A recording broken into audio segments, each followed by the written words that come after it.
இன்னைக்கு உங்களால ஏந்திருக்க முடியுதுங்களா? இன்னைக்கு தான் உங்க பொறந்த நாள். தினமும் இப்படி தான் நினைக்கணும். நீங்க எல்லா நாளுமே நல்ல நாள் தாங்க. இன்னைக்கு தான் நல்ல நாள், இன்னைக்கு தான் வருடப்பிறப்பு அப்படி ஒண்ணுமே கிடையாது. இது 365 நாளுக்கு அப்புறம் 366ன்னு எடுத்துக்க வேண்டியது தான். நம்ம நினைக்கிறது தான் நம்மளுடைய வாழ்க்கையே.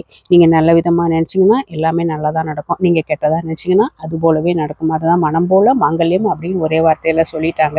பிரச்சனைகள் என்று இங்கே எதுவுமே கிடையாது. நீங்க பிரச்சனையா பார்க்கும்போது அது பிரச்சனையா தெரியும். இல்ல எல்லாமே நல்லதுக்கு தான்.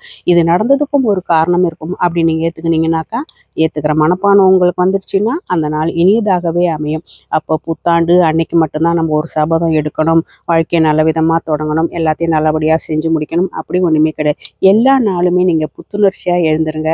புதுவித திட்டமிடுங்க. அன்றைக்கு திட்டமிட்ட செயல்கள அழகாக செஞ்சு முடிங்க. இதுவே உங்களுக்கு புது நாளாவும் இருக்கும். புத்தாண்டாவும் இருக்கும். இப்படிதான் நீங்க நினைக்கணும். இப்படிதான் நீங்க நடத்தணும். அப்படி பண்ணும்பொழுது உங்க வாழ்க்கை ரொம்ப நல்லா அழகா ஸ்மூத்தா போயிட்டுருக்கும். வேற ஒண்ணுமே கிடையாது. எல்லா நாளுமே நல்ல நாள் தான் இறைவன் படைப்பில். Okay. Bye. Sea you soon. Have a nice day.